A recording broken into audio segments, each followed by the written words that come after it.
So this is a video, I've written about this, and I believe I've done a few videos. So some of it, actually a lot of it's probably rehashed, but there is some new stuff. I actually will probably include links to more about this. I may include links to some supplements, but I'll probably just include one to iHerb, because I think that's the best place to get supplements, especially because you can get cash back through their program, and you can also get cash back through an external program. So you can basically get double cash back using Rebates Me, I think, if I remember right. So you can get quite a bit discounted. The cashback in store tends to happen more quickly, and the Rebates Me sometimes takes a few months, so you won't see it for a while. But yeah, ammonia is a byproduct of I believe a lot of things. It's a byproduct, I believe, of digestion, also of your body's detox and detoxification. I know it can get elevated in a number of circumstances due to, I think, some health issues, mental health issues. I believe some people can be exposed and it can cause problems, but I don't know how often that happens because ammonia is a pretty strong smelling chemical. I think it's used. I've seen it use it a lot in cleaning supplies and cleaning chemicals. But I think even lowering levels can help with a lot of things, especially if you're dealing with mental health, some kind of chronic health issue. I've even heard it can help with like autism and depression and other things. Because I think if you do have enough of it, it can cause brain fog and other issues like that. So you can use it or lower ammonia to help with brain fog. You can also, if you're trying to detox and do certain things, because ammonia is produced, I believe, by die-off of parasites, bacteria. If you're going through a Herxheimer reaction, there's a number of things that you could probably help with. I would say ammonia is probably one of the ones that you need to focus on. And there's a number of ways that you can do it. And also, I believe if you lower ammonia, it can also probably help if you're an athlete or with physical performance, like with weight training, sports, and stuff like that. Because I also believe it's probably a byproduct of chronic pain, chronic pain, but also exercise and stuff like that. Because your body has all these biochemical cycles and reactions and all this other stuff. And I'm not a biochemist or doctor, but I've delved into this some because it interests me, and also I'm big into alternative health and some stuff that's not well known. So anyways, one way you can basically detox, or you can help, is through your urea cycle, which is basically your urine cycle. And one of the things that your body uses to help detox ammonia and other things is L-ornithine, an amino acid. I have used it before, and it has benefited me quite a bit. Since this amino acid, I believe it's water soluble. I don't think you can really like overdose on it. I've taken maybe 2 or 3 grams a day. I've heard some people take even more than that. I would split it up. I don't think it's a good idea to like take a bunch at once. It has helped in the past with brain fog. I've used it recently, and I didn't notice as much of a difference. So I don't know if it just means that my ammonia levels have gone down or something else is at play.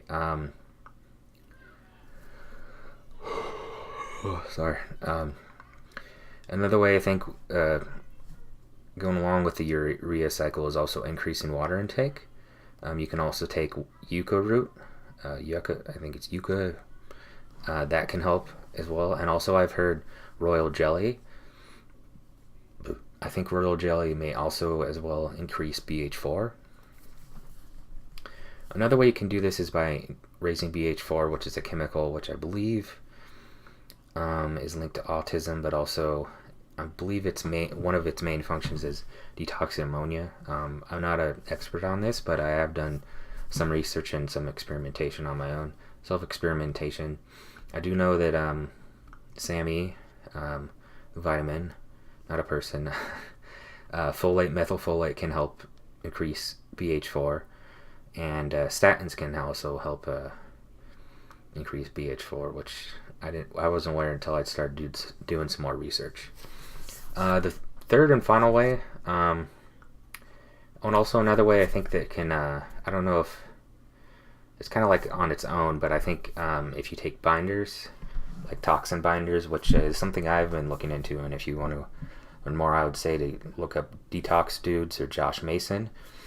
But I think one that will bind to a lot of stuff in your body is charcoal, and charcoal powder. You can either take it in a pill, and that really like binds all the toxins, and it helps draw all the ammonia and other stuff in your body.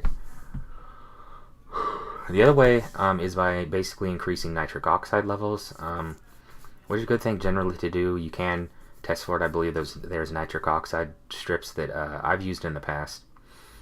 You can do it with a number of supplements, foods, a combination of a lot of sports supplements increase nitric oxide.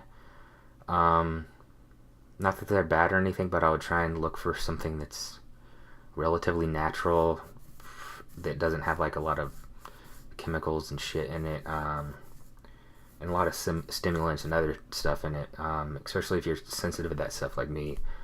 But there's a list of different foods that you can take and different supplements that you can take. I'm pretty sure just exercise, any kind of exercise will help increase it. I think weight training in itself will help. But certain foods especially, I know beets are really helpful, but I've also heard other foods like celery, cress, lettuce, spinach, arugula, dark chocolate, meat, garlic, nuts and seeds, pomegranates, watermelon, and even red wine. Some supplements you can take is actually vitamin C, L-arginine, and L-citrulline. You will often find, especially these things in a lot of the nitric oxide or things that boost nitric oxide supplements. They'll typically have a few of the different amino acids. May have some kind of beet extract in it, and so all of these other things. But yeah, you can't really go wrong, because nitric oxide helps increase blood flow to everywhere. It helps help with detox, especially with ammonia, and I think it also has an effect on mood as well too. So yeah, that's it. If you sorry, I'm just kind of tired and out of it.